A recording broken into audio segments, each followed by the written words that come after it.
Salvación por obras, una doctrina criminal. Un sermón predicado por Charles Haddon Spurgeon. No desecho la gracia de Dios, pues si por la ley fuese la justicia, entonces por demás murió Cristo. Gálatas 2:21. La idea que la salvación es obtenida por el mérito de nuestras propias obras es sumamente insinuante. No importa cuántas veces sea refutada, se impone una y otra vez, y tan pronto como logra tener el pie adentro, de inmediato alcanza grandísimos avances. De aquí que Pablo tuviera la determinación de no darle ningún cuartel, y se oponía a cualquier cosa que tuviera alguna semejanza con ella. Estaba decidido a no permitir que el lado delgado de la cuña se introdujera en la iglesia, pues sabía muy bien que manos gustosas pronto la estarían invitando a casa. Por ejemplo, cuando Pedro estuvo del lado del partido de los judaizantes y apoyaba a los que exigían que los gentiles fueran circuncidados, nuestro valeroso apóstol le resistió cara a cara.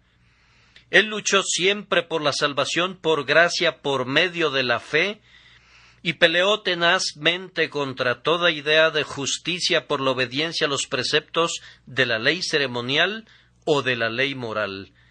Nadie pudo ser más explícito que Pablo sobre la doctrina de que no somos en ningún grado justificados o salvados por las obras, sino únicamente por la gracia de Dios. Su trompeta no emitió ningún sonido incierto, emitió una clara nota: por gracia sois salvos por medio de la fe, y esto no de vosotros, pues es don de Dios. La gracia para él quería decir gracia, y no podía soportar ninguna manipulación del tema, ni que se malinterpretara su significado. Es tan fascinante la doctrina de la justicia legal que la única manera de enfrentarse a ella es a la manera de Pablo, extirpándola. Declarar guerra a muerte contra ella, no ceder ante ella nunca, sino recordar la firmeza del apóstol y cuán resueltamente mantuvo su posición, a los cuales, dice él, ni por un momento accedimos. El error de la salvación por obras es sumamente plausible.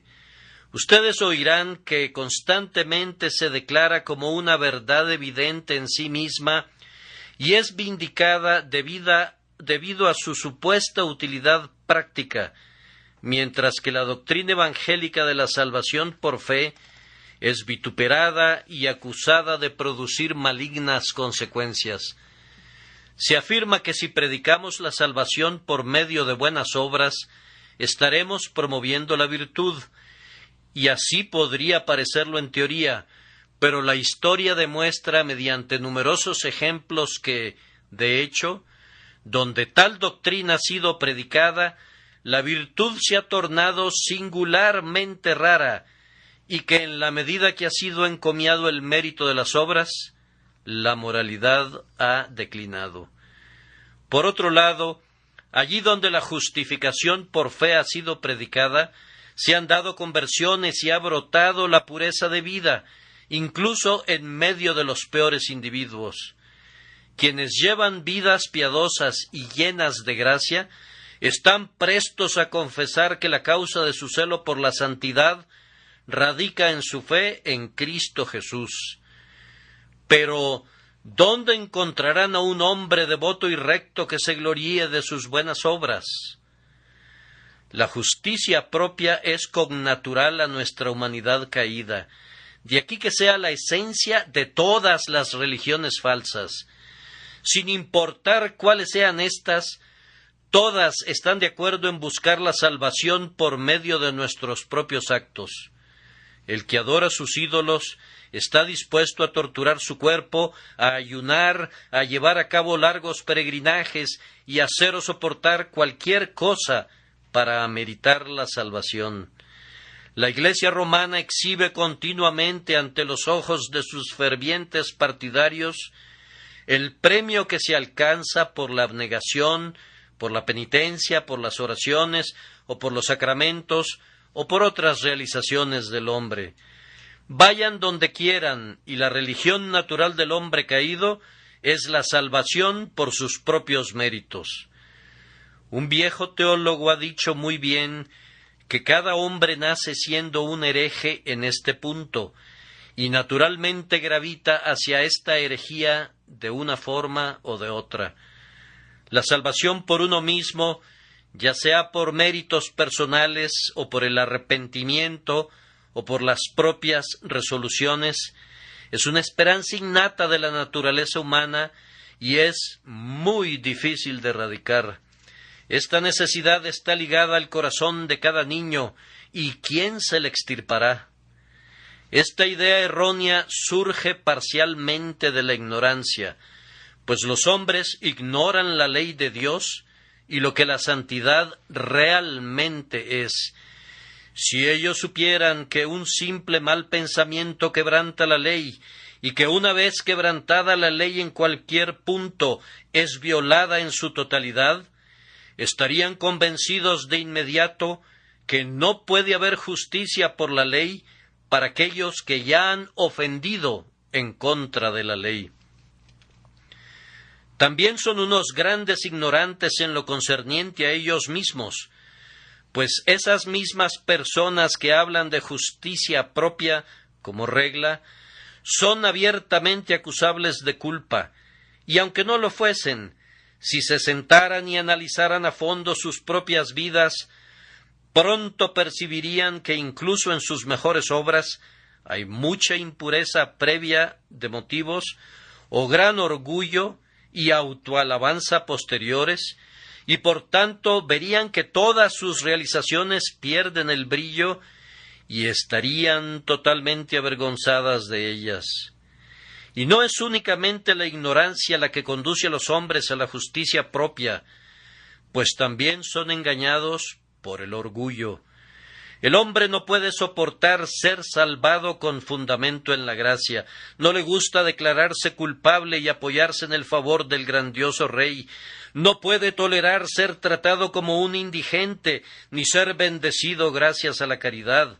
Él quiere meter su propio dedo en su salvación y reclamar por lo menos algún crédito por ella.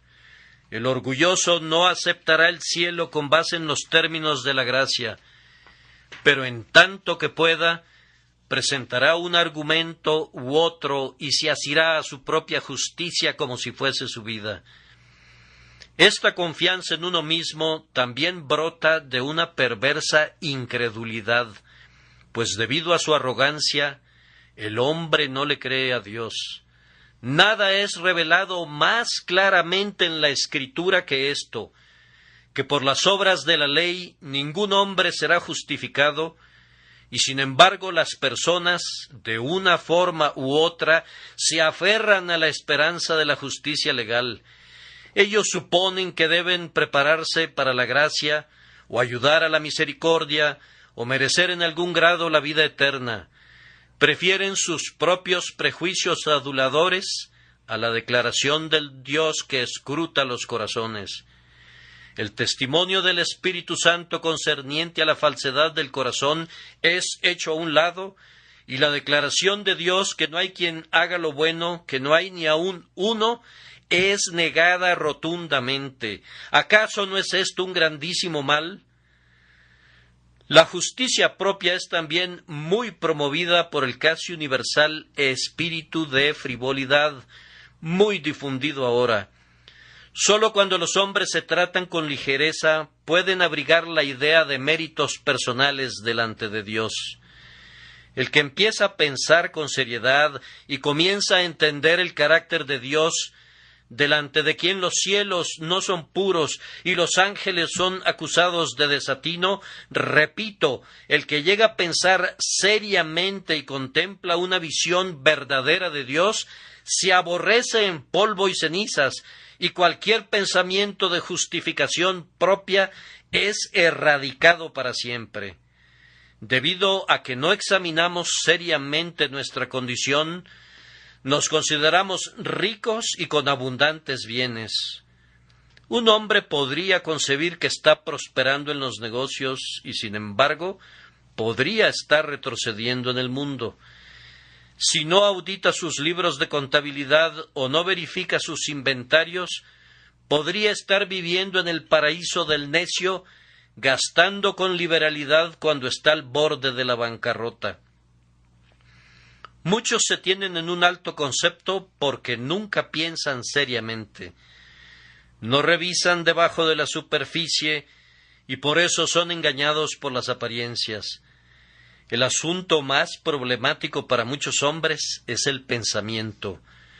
La última acción que harían es sopesar sus acciones, o verificar sus motivos, o ponderar sus caminos, para ver si las cosas marchan bien para ellos. Cuando la justicia propia es apoyada por la ignorancia, por el orgullo, por la incredulidad o por la superficialidad natural de la mente humana, está fuertemente atrincherada y no puede ser extirpada con facilidad del ser humano. Sin embargo, la justicia propia es evidentemente maligna, pues no toma en serio al pecado. Habla de méritos en el caso de uno que ya ha transgredido y se jacta de excelencia en referencia a la criatura caída y depravada. Parlotea de faltas pequeñitas, de fallitas, de ligeras omisiones, y así convierte al pecado en un error venial que puede ser tolerado fácilmente. No sucede así con la fe en Dios, pues aunque reconoce el perdón, ese perdón viene de una manera que comprueba que el pecado es extremadamente pecaminoso. Por otro lado, la doctrina de la salvación por obras no tiene en sí una palabra de consuelo para los caídos.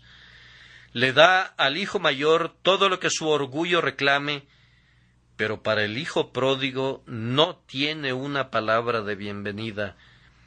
La ley no tiene una invitación para el pecador, pues no sabe nada de misericordia.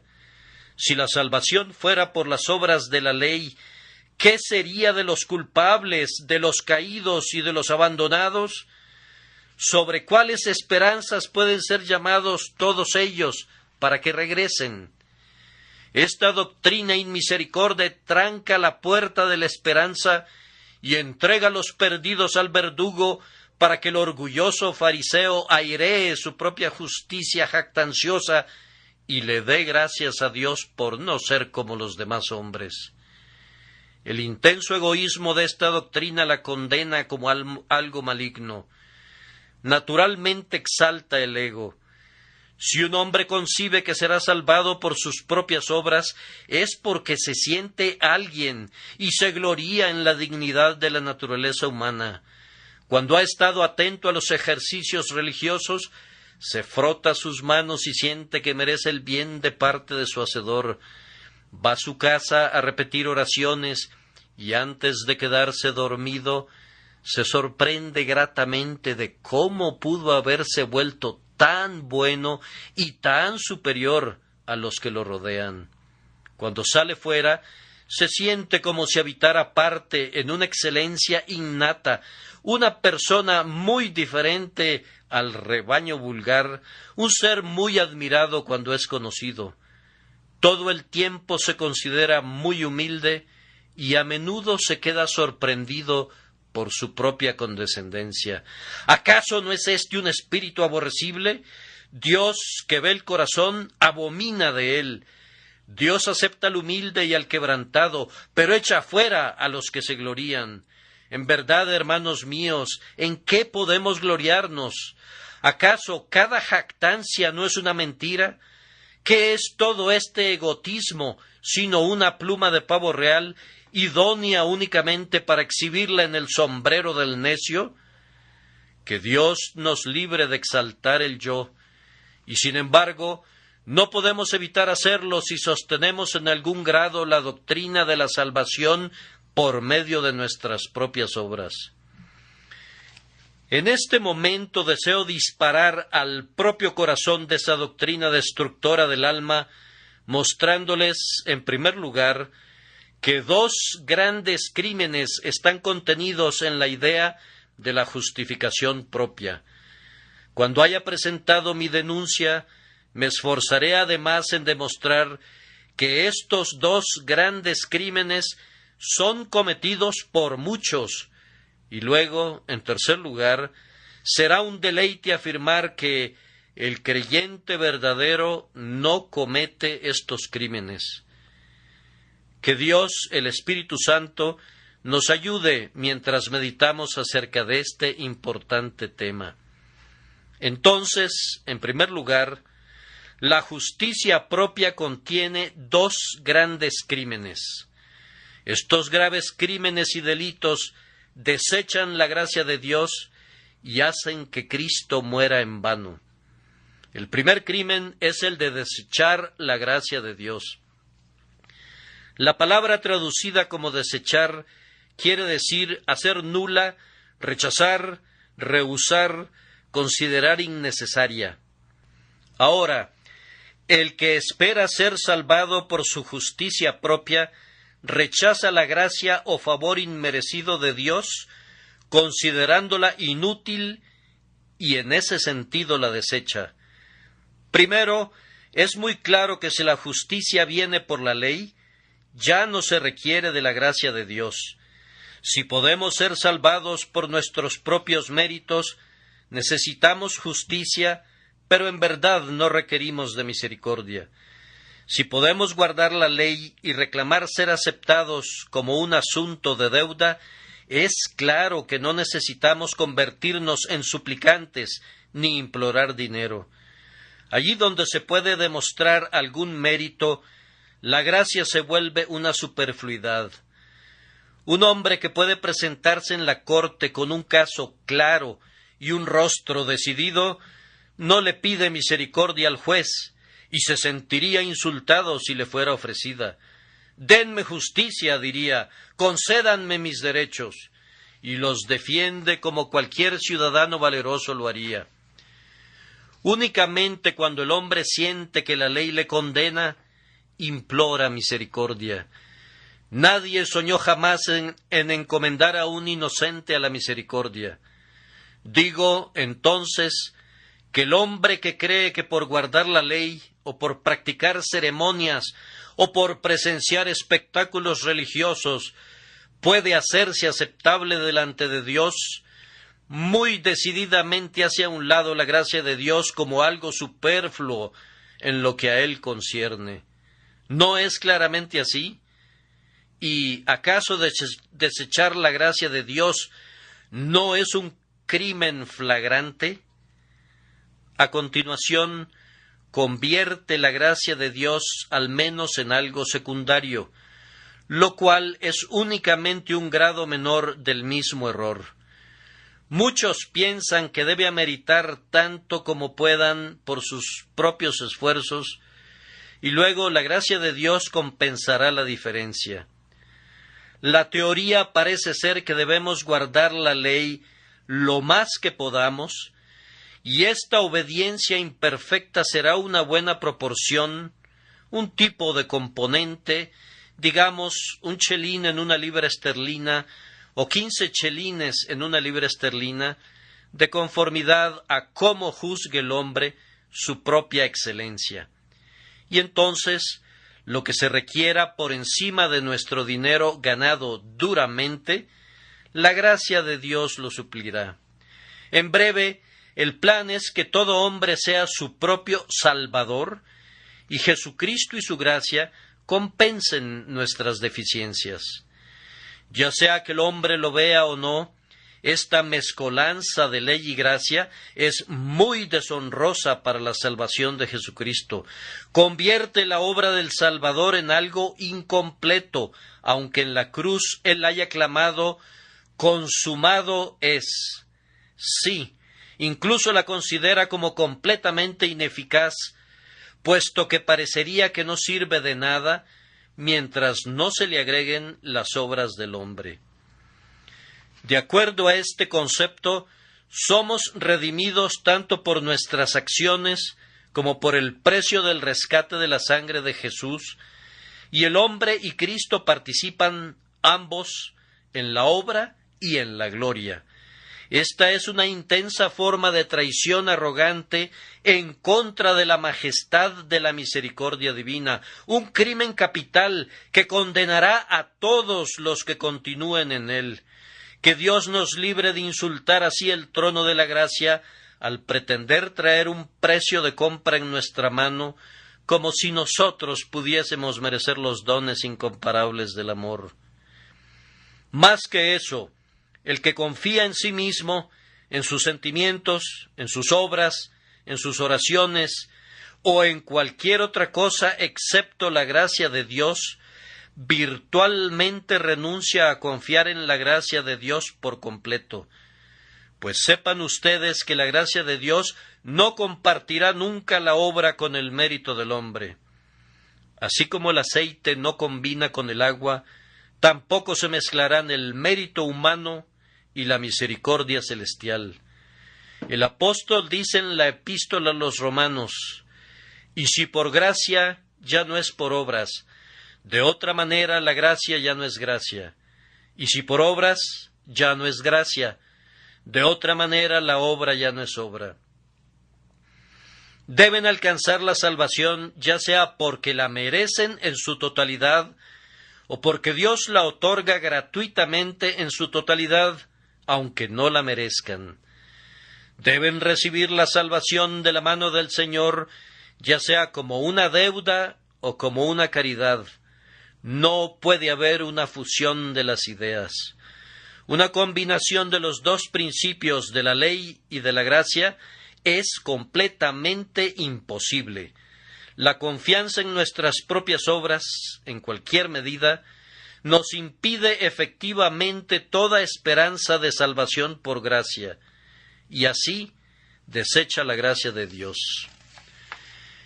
Esta es otra faceta de este crimen, que cuando los hombres predican acciones humanas, sufrimientos, sentimientos o emociones como el fundamento de la salvación, hacen que el hombre prescinda de la confianza en Cristo, pues en tanto que el hombre mantenga alguna esperanza en sí mismo, no mirará nunca al Redentor.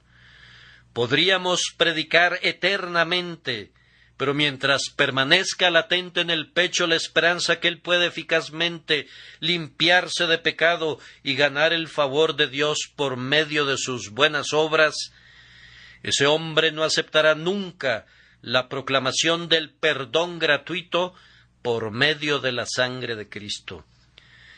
Sabemos que no podemos frustrar la gracia de Dios. La gracia se saldrá con la suya, y el propósito eterno será cumplido. Pero como la tendencia de toda enseñanza que mezcle las obras con la gracia es suprimir en los hombres la fe en el Señor Jesucristo, su impulso es desechar la gracia de Dios, y cada acto debe ser juzgado por su tendencia, aun si el poder divino del Señor previene que provoque su resultado natural. Ningún hombre puede poner ningún otro cimiento que el que está puesto, pero en tanto que lo intenten, son culpables de despreciar el fundamento de Dios, al igual que aquellos constructores de la antigüedad que rechazaron la piedra que Dios eligió para que fuera cabeza del ángulo. Que la gracia de Dios nos guarde de un crimen como este, para que la sangre de las almas de otros hombres no tiña de rojo nuestras vestiduras. Esta esperanza de ser salvados por nuestra propia justicia le roba su gloria a Dios. Es como si dijera: no necesitamos la gracia, no requerimos de ningún favor inmerecido. Lee sobre el nuevo pacto que el infinito amor ha hecho, pero por aferrarse al viejo pacto pone deshonra sobre él. Murmura en su corazón: ¿cuál es la necesidad de este pacto de gracia? Para nosotros, el pacto de obras responde a todo propósito. Lee sobre el grandioso don de gracia en la persona de Jesucristo y lo desprecia por el secreto pensamiento que las acciones humanas son tan buenas como la vida y muerte del Hijo de Dios. Clama: no aceptamos que este hombre nos salve. Una esperanza de justicia propia empaña la gloria de Dios, puesto que es claro que si un hombre puede ser salvo por sus propias obras, naturalmente quiere llevarse el honor. Pero si un hombre es salvado por la gracia inmerecida de Dios, entonces únicamente Dios es glorificado. Ay de aquellos que enseñan una doctrina que quiere quitar la corona real de la cabeza de nuestro soberano Señor y deshonrar el trono de su gloria. Que Dios nos ayude a estar libres de esta degradante ofensa contra el alto cielo. Yo me irrito con un tema como este, pues mi indignación se levanta contra lo que deshonra a mi Señor y frustra su gracia. Este es un pecado tan vil que ni siquiera los paganos lo cometen. Ellos nunca han oído de la gracia de Dios y por tanto no la pueden menospreciar. Cuando perezcan recibirán una menor condenación que aquellos que han sido informados que Dios es un Dios de gracia y está presto a perdonar, y sin embargo se dan vuelta y perversamente se jactan de inocencia y pretenden estar limpios delante de Dios. Este es un pecado que los demonios no pueden cometer. Con toda la obstinación de su rebelión, no pueden llegar hasta allí. Nunca han resonado en sus oídos las dulces notas de la gracia inmerecida y del amor agonizante, y por lo tanto nunca han rechazado la invitación celestial. Lo que nunca se les ha presentado para su aceptación no puede ser el objeto de su rechazo. Entonces, de esta manera, querido oyente, si cayeras en esta profunda zanja, caerías más bajo que los paganos, más bajo que Sodoma y Gomorra, y más bajo que el demonio mismo. Despierta, te lo ruego, y no te atrevas a frustrar la gracia de Dios. El segundo gran crimen cometido por la justificación propia es hacer que por demás muera Cristo. Esto es muy claro. Si la salvación puede ser por las obras de la ley, ¿por qué murió nuestro Señor Jesús para salvarnos? Oh, tú sangrante Cordero de Dios, tu encarnación es un prodigio, pero tu muerte sobre el árbol maldito es tal milagro de misericordia que llena todo el cielo de asombro. ¿Se atrevería alguien a decir que tu muerte, oh Dios encarnado, fue una superfluidad, un extravagante desperdicio de sufrimiento? ¿Osan considerarte un entusiasta generoso pero ignorante, cuya muerte era innecesaria? ¿Puede haber alguien que piense que tu cruz es una cosa vana? Sí, miles lo hacen virtualmente, y, de hecho, todos aquellos que suponen que los hombres pueden ser salvados de alguna u otra manera, o que pueden ser salvados ahora por sus voluntades y sus obras, lo hacen.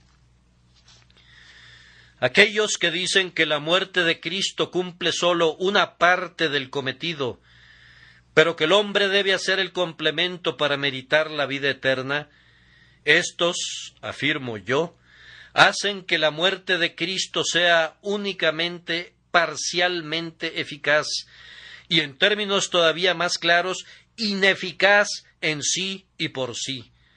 Aunque sólo se sugiera que la sangre de Jesús no es suficiente precio, en tanto que el hombre no añada su plata o su oro, entonces su sangre no es nuestra redención del todo y Cristo no es ningún redentor. Si se enseña que aunque nuestro Señor cargara con el pecado por nosotros, no se completó una perfecta expiación y que es ineficaz mientras nosotros no hagamos algo o suframos algo para completarla, entonces en la obra suplementaria radica la virtud real y la obra de Cristo es en sí insuficiente. Su clamor de muerte, consumado es, debe haber sido un error si todavía no está consumado. Y si un creyente en Cristo no es completamente salvo por lo que Cristo ha hecho, y debe hacer algo Él mismo para completar la obra, entonces la salvación no estaba consumada y la obra del Salvador permanece imperfecta hasta que nosotros, pobres pecadores, le echemos la mano para compensar sus deficiencias. ¿Qué blasfemia subyace en tal suposición? Cristo en el Calvario hizo una ofrenda de sí mismo innecesaria e inútil, si cualquiera de ustedes puede ser salvo por las obras de la ley. Este espíritu también rechaza el pacto que fue sellado con la muerte de Cristo, pues si podemos ser salvos por el viejo pacto de obras, entonces el nuevo pacto no era requerido. En la sabiduría de Dios, el nuevo pacto fue introducido porque el primero se había vuelto viejo y fue anulado por la transgresión. Pero si no hubiese sido anulado, entonces el nuevo pacto es una vana innovación y el sacrificio que Jesús ratificó es una transacción insensata. Aborrezco esas palabras mientras las estoy pronunciando. Nadie fue salvado jamás bajo el pacto de obras y no lo será jamás. Y el nuevo pacto fue introducido por esa razón. Pero si hubiese salvación por el primer pacto, entonces, ¿qué necesidad habría del segundo? La justicia propia, en la medida que pueda, anula el pacto, rompe su sello y desprecia la sangre de Jesucristo, que es la sustancia, el certificado y el sello de ese pacto. Si tú sostienes que un hombre puede ser salvado por sus propias buenas obras, derramas menosprecio en el testamento del amor que la muerte de Cristo ha puesto en vigor, pues no hay necesidad de recibir como un legado de amor eso que puede ganarse como salario del trabajo. Oh, señores, este es un pecado contra cada persona de la Sagrada Trinidad. Es un pecado contra el Padre. ¿Cómo puede Él ser sabio y bueno, y sin embargo entregar a su único Hijo en angustia a la muerte en aquel madero, si la salvación del hombre puede lograrse por otros medios? Es un pecado contra el Hijo de Dios. Ustedes se atreven a decir que el precio de nuestra redención pudo haberse pagado de otra manera y que por tanto su muerte no era absolutamente necesaria para la redención del mundo, o si hubiese sido necesaria, no fue eficaz, pues requiere que se le agregue algo antes de poder completar su propósito. Es un pecado contra el Espíritu Santo, y tengan cuidado de cómo pecan contra él, pues tales pecados son fatales. El Espíritu Santo da testimonio de la gloriosa perfección y del inconquistable poder de la obra del Redentor, y ay de aquellos que rechazan ese testimonio.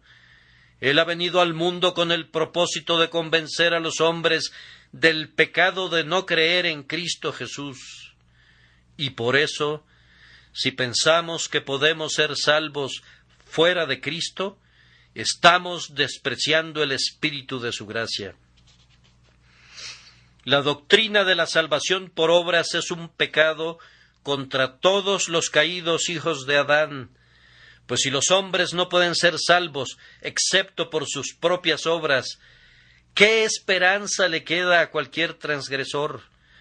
Ustedes cierran las puertas de la misericordia para la humanidad, condenan al culpable a que muera sin la posibilidad de remisión, niegan toda esperanza de bienvenida al hijo pródigo que retorna y toda promesa de paraíso al ladrón moribundo. Si el cielo se alcanza por obras, miles de nosotros no veríamos sus puertas nunca. Yo sé que yo nunca las vería. Ustedes, sujetos buenos, pueden regocijarse ante sus perspectivas, pero ¿qué sería de nosotros? Ustedes nos arruinan a todos con su esquema de jactancia. Y eso no es todo. Es un pecado en contra de los santos, pues ninguno de ellos tiene otra esperanza excepto en la sangre y en la justicia de Jesucristo. Si quitan la doctrina de la sangre expiatoria, habrán quitado todo. Nuestro fundamento habría desaparecido. Si hablan así, ofenden al linaje entero de los hombres piadosos. Voy más allá. Traficar con las obras es un pecado contra los perfeccionados de arriba. La doctrina de la salvación por obras silenciaría todos los aleluyas del cielo. Cállense ustedes, cantantes del coro. ¿Cuál es el significado de su canción? Ustedes están cantando al que nos amó y nos lavó de nuestros pecados con su sangre. Pero ¿por qué cantan así? Si la salvación es por obras, sus objetos de alabanza son lisonjas vacías.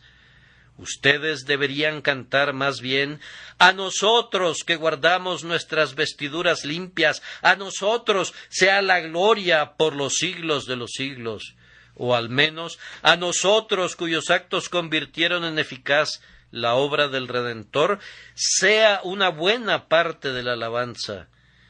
Pero nunca se ha escuchado en el cielo una sola nota laudatoria del yo, y por tanto nos sentimos seguros que la doctrina de la justificación propia no es de Dios. Les exhorto a que renuncien a ella como enemiga tanto de Dios como del hombre. Este orgulloso sistema es un pecado del tinte más negro contra el bien amado. No soporto pensar en el insulto que lanza en contra de nuestro Señor agonizante. Si hacen que Cristo haya vivido en vano, eso es lo suficientemente malo. Pero presentarlo como habiendo muerto en vano, ¿qué se podría decir de esto? Que Cristo vino a la tierra para nada es un enunciado sumamente horrible, pero que se haya hecho obediente hasta la muerte de cruz sin resultado es la peor clase de blasfemia. No diré nada más en lo relativo a la naturaleza de estos dos pecados, sino que proseguiré, en segundo lugar, al solemne hecho de que muchas personas cometen estos dos grandes crímenes. Me temo que son cometidos por algunos que me están oyendo en este día. Que cada uno se escudriñe a sí mismo y vea si estas cosas malditas están escondidas en su corazón, y si están, que clame a Dios para que lo libere de ellas. Ciertamente se puede acusar de estos crímenes a aquellos que juegan con el Evangelio. Tenemos ante nosotros el mayor descubrimiento que haya sido hecho jamás, el más maravilloso objeto de conocimiento que haya sido jamás revelado, y sin embargo ustedes no lo consideran digno de su pensamiento. Vienen de vez en cuando a oír un sermón, pero lo escuchan sin corazón. Leen las Escrituras ocasionalmente, pero no las escudriñan para buscar el tesoro escondido. El primer objetivo de sus vidas no es entender completamente y recibir de corazón el Evangelio que Dios ha proclamado. Sin embargo, ese debería ser el caso. ¿Qué, amigo mío? ¿Acaso dice tu indiferencia que no estimas de gran valor la gracia de Dios? ¿No consideras que valgan la pena los esfuerzos de oración, de lectura de la Biblia y de atención? La muerte de Cristo no es nada para ti. Un hecho hermoso, sin duda. Tú conoces bien la historia, pero no te interesa lo suficiente para desear ser partícipe de sus beneficios. Su sangre podrá tener poder para limpiar tu pecado, pero tú no quieres la remisión. Su muerte podrá ser la vida de los hombres, pero tú no anhelas vivir por él. Ser salvados por la sangre expiatoria no conlleva ni la mitad de importancia como continuar con su negocio con ganancia y adquirir una fortuna para su familia. Restándole importancia a estas preciosas cosas, ustedes desechan en la medida de lo posible, la gracia de Dios y hacen que Cristo muera en vano. Otro grupo de personas que hace esto son aquellos que no tienen un sentido de culpa. Tal vez son naturalmente amigables, civiles, honestos y generosos, y piensan que estas virtudes naturales son todo lo que se requiere. Tenemos a muchas personas que son así, en quienes hay mucho que es atractivo, pero la cosa necesaria les falta. No están conscientes que hayan hecho algo alguna vez que sea demasiado malo, y ciertamente se consideran tan buenos como los demás, y en algunos aspectos incluso mejores. Es altamente probable que seas tan bueno como los demás, e incluso mejor que otros. Pero ¿acaso no ves, mi querido amigo, si me estoy dirigiendo a alguien así, que si eres tan bueno que vas a ser salvo por tu bondad, consideras a la gracia de Dios como algo inadmisible y la haces vana? El sano no necesita al médico, solo los que están enfermos necesitan de sus servicios, y por tanto fue innecesario que Cristo muriera para tales personas como tú, porque tú, en tu propia opinión, no has hecho nada digno de muerte. Argumentas que no has hecho nada muy malo, y sin embargo hay algo en lo que has transgredido gravemente, y te ruego que no te enojes cuando te acuse de ello. Tú eres muy malo, porque eres tan orgulloso que te consideras justo, aunque Dios ha dicho que no hay justo ni aun uno. Tú le dices a tu Dios que es un mentiroso, su palabra te acusa y su ley te condena, pero quieres creerle y en realidad te jactas de tener una justicia propia. Esta es alta presunción y arrogante orgullo. Que el Señor te purifique de ello. ¿Guardarás eso en tu corazón? Y recuerda que si nunca has sido culpable de ninguna otra cosa, este es suficiente pecado para hacer que te lamentes delante del Señor día y noche. En la medida que has podido, por tu orgullosa opinión de ti mismo, has hecho nula la gracia de Dios y has declarado que Cristo murió en vano. Oculta tu rostro por la vergüenza e implora misericordia por esta clara ofensa. Otro grupo de personas puede suponer que escapará, pero ahora debemos dirigirnos a ellos. Los que desesperan a menudo clamarán: yo sé que no puedo ser salvado excepto por gracia, pues soy un gran pecador. Pero ay, soy un pecador demasiado grande para ser salvado. Estoy demasiado negro para que Cristo lave mis pecados. Ah, mi querido amigo, aunque no lo sabes, estás haciendo nula la gracia de Dios, negando su poder y limitando su fuerza. Dudas de la eficacia de la sangre del Redentor y del poder de la gracia del Padre. ¿Cómo? ¿Acaso la gracia de Dios no es capaz de salvar? ¿Acaso el Padre de nuestro Señor Jesús no es capaz de perdonar el pecado? Nosotros gozosamente cantamos: ¿cuál es el Dios que perdona como tú? ¿O cuál tiene gracia tan rica e inmerecida? Y tú dices que Él no puede perdonarte, y esto lo afirmas pese a sus múltiples promesas de misericordia. Él dice: todo pecado y blasfemia será perdonado a los hombres. Venid luego, dice Jehová, y estemos a cuenta. Si vuestros pecados fueren como la grana, como la nieve serán emblanquecidos.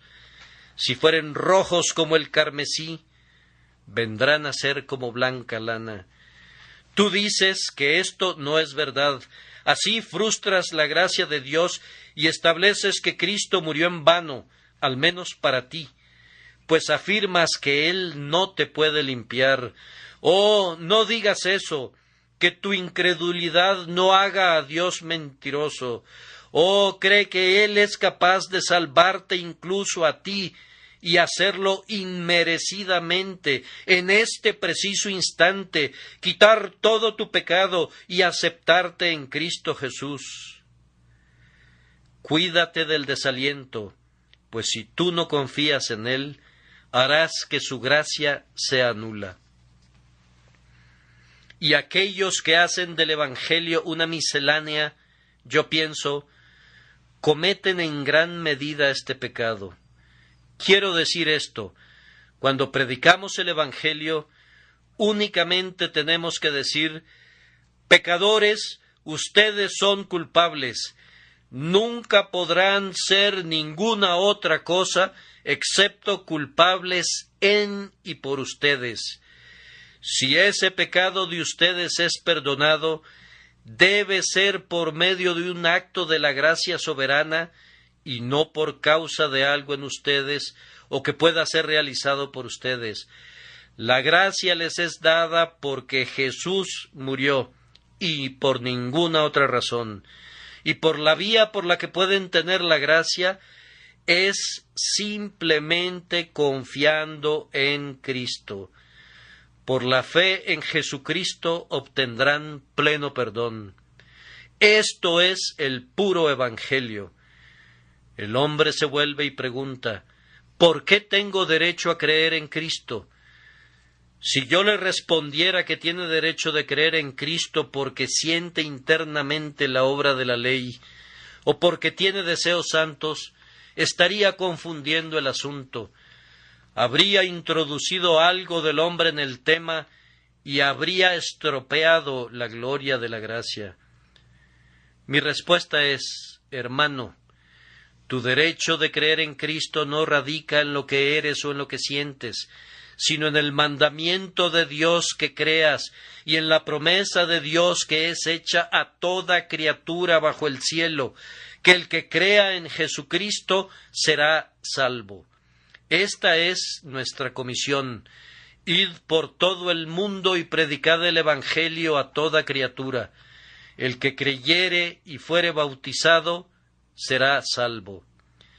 Si tú eres una criatura, te predicamos ese Evangelio. Confía en Cristo y serás salvo, no porque seas un pecador sensible, o un pecador penitente, o cualquier otra cosa, sino simplemente porque Dios, por su gracia inmerecida, sin ninguna consideración dada a Él de tu parte, sino gratis y por nada, inmerecidamente perdona todas tus deudas en el nombre de Jesucristo. Ahora yo no he mutilado el Evangelio. Ahí está, sin nada de la criatura en su contenido, excepto la fe del hombre, e incluso eso es el don del Espíritu Santo.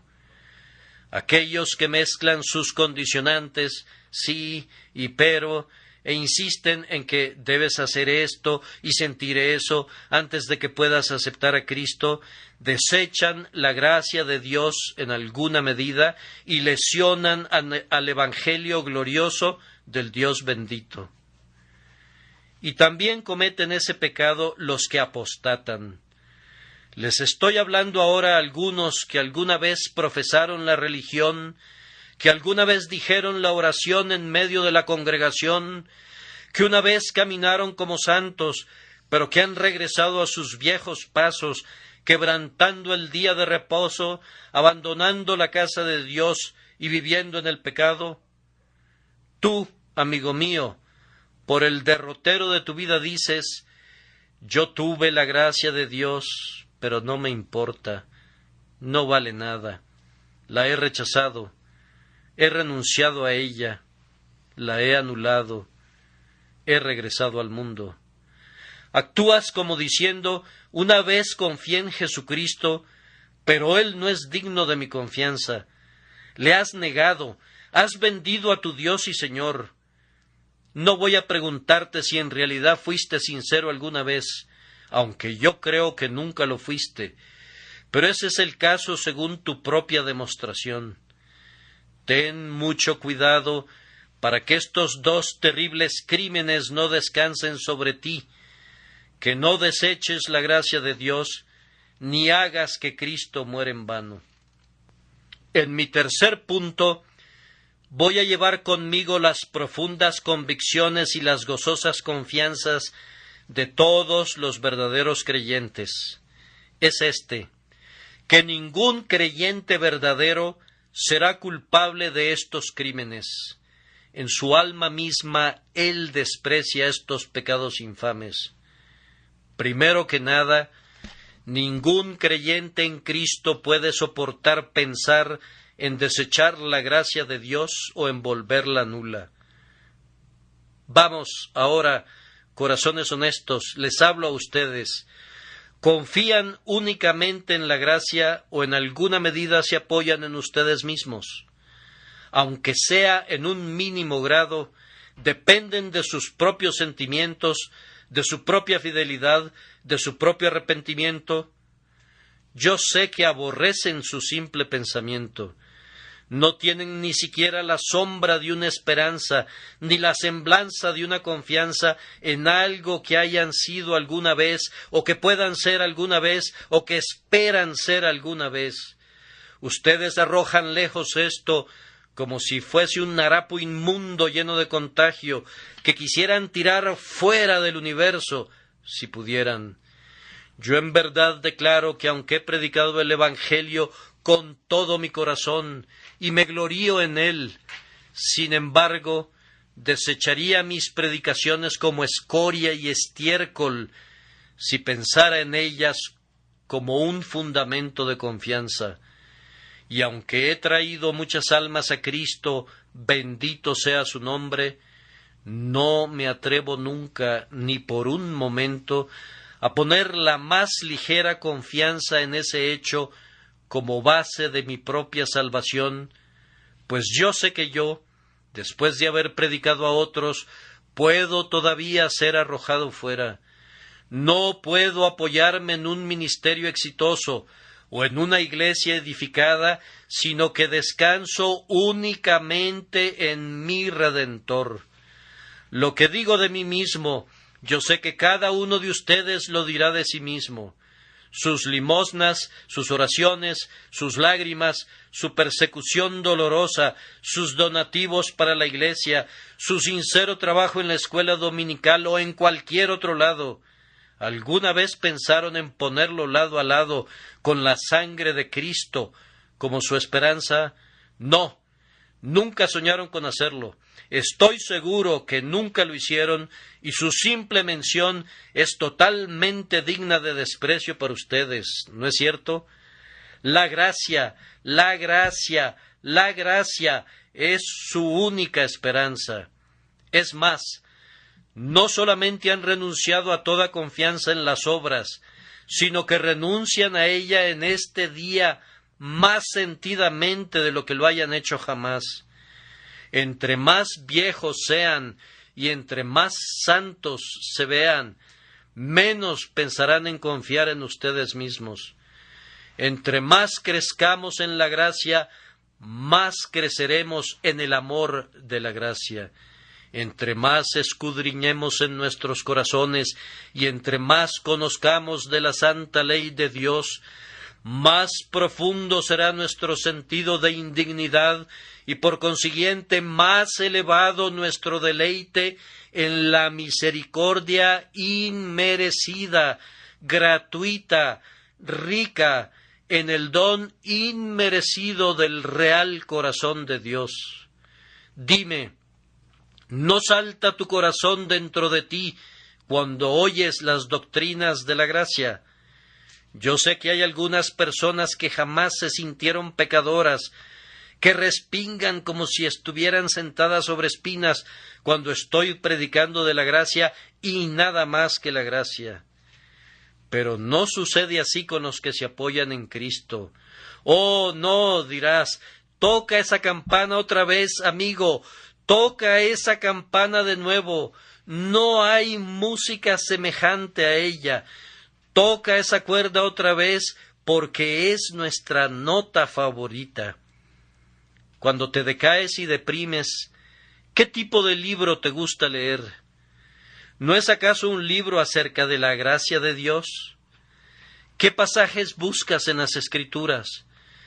¿No te diriges a las promesas hechas al culpable, al impío, al pecador, y no encuentras que únicamente en la gracia de Dios y únicamente al pie de la cruz hay algún descanso para ti? Yo sé que es así. Entonces te puedes levantar y decir con Pablo: no desecho la gracia de Dios. Algunos pueden hacerlo si quieren, pero Dios no quiera que yo alguna vez la anule, pues es toda mi salvación y todo mi deseo. El verdadero creyente es inocente también del segundo crimen. No hace que por demás muera Cristo. No, no, no. Él confía en la muerte de Cristo. Él pone toda su entera confianza en el grandioso sustituto que le amó y vivió y murió por él. No se atreve a asociar su pobre corazón sangrante, ni sus oraciones, ni su santificación, ni ninguna otra cosa, con el sangrante sacrificio. Nadie sino Cristo es el clamor de su alma. Detesta cualquier propuesta de mezclar algo de ceremonia o de acción legal con la obra consumada de Jesucristo. Queridos amigos, confío que entre más vivamos, veamos más la gloria de Dios en el rostro de Jesucristo. Nos maravillamos por la sabiduría de la forma por la que un sustituto fue introducido, que Dios castigara el pecado y perdonara al pecador. Estamos sumidos en la admiración del amor sin par de Dios, que no perdonó a su propio Hijo. Estamos llenos de reverente adoración al amor de Cristo, que a pesar de que supo que el precio del perdón era su sangre, su piedad nunca se desvaneció. Y es más, no solamente nos gozamos en Cristo, sino que sentimos una creciente unión con Él. No sabíamos al principio, pero lo sabemos ahora, que fuimos crucificados con Él, que fuimos enterrados con Él y que fuimos resucitados otra vez con Él. No aceptamos a Moisés como nuestro gobernante, ni a Aarón como nuestro sacerdote, pues Jesús es tanto rey como sacerdote para nosotros. Cristo es en nosotros y nosotros en Cristo, y somos completos en Él, y nada puede ser tolerado como una ayuda para la sangre y la justicia de Jesucristo nuestro Señor. Somos uno con Él, y siendo uno con Él, nos damos cada día más cuenta que no murió en vano. Su muerte nos ha comprado una vida real, su muerte nos ha librado de la esclavitud del pecado y nos ha traído liberación incluso ahora del miedo de la ira eterna. Su muerte nos ha comprado la vida eterna, nos ha comprado la condición de hijo y todas las bendiciones que conlleva que la paternidad de Dios se deleita en otorgar. La muerte de Cristo ha cerrado las puertas del infierno para nosotros y ha abierto las puertas del cielo. La muerte de Cristo ha obrado misericordias para nosotros, no en visión ni en imaginación, sino reales y verdaderas, que en este mismo día gozamos, y así no corremos peligro de pensar que por demás murió Cristo. Nosotros nos gozamos al sostener estos dos grandiosos principios que dejaré con ustedes, esperando que chupen su médula y su grosura. Estos son los dos principios. La gracia de Dios no puede ser desechada y Jesús no murió en vano. Estos dos principios, pienso, yacen en el fondo de toda sana doctrina. La gracia de Dios no puede ser desechada después de todo. Su eterno propósito será cumplido, su sacrificio y su sello serán eficaces. Los elegidos de la gracia serán traídos a la gloria. No habrá ninguna falla en cuanto al propósito de Dios en ningún punto. Al final, cuando todo sea resumido, se verá que la gracia reinó por medio de la justicia para vida eterna, y la piedra del coronamiento saldrá a relucir con gritos de gracia, gracia a ella. Y como la gracia no puede ser desechada, así Cristo no murió en vano. Algunos pensarían que hay propósitos en el corazón de Cristo que nunca serán cumplidos. Nosotros no conocemos a Cristo de ese modo. Los propósitos por los que Él murió serán cumplidos. A los que compró, los recibirá. Los que redimió, serán libres. No fallará la recompensa por la portentosa obra de Cristo. Verá el fruto de la aflicción de su alma y quedará satisfecho. Yo pongo mi alma a descansar sobre estos dos principios. Creo en su gracia y creo que esa gracia nunca me fallará. Bástate mi gracia, dice el Señor, y así será. Si tengo fe en Jesucristo, su muerte me salvará. No podría ser, oh Calvario, que tú me fallaras. Oh Getsemaní, no podría ser que tu sudor sangriento fuera en vano. Por medio de la divina gracia, descansando en la preciosa sangre de nuestro Salvador, seremos salvos. Gócense y regocíjense conmigo, y sigan su camino, y cuéntenlo a otros. Que Dios les bendiga cuando así lo hagan, por Jesucristo nuestro Señor. Amén.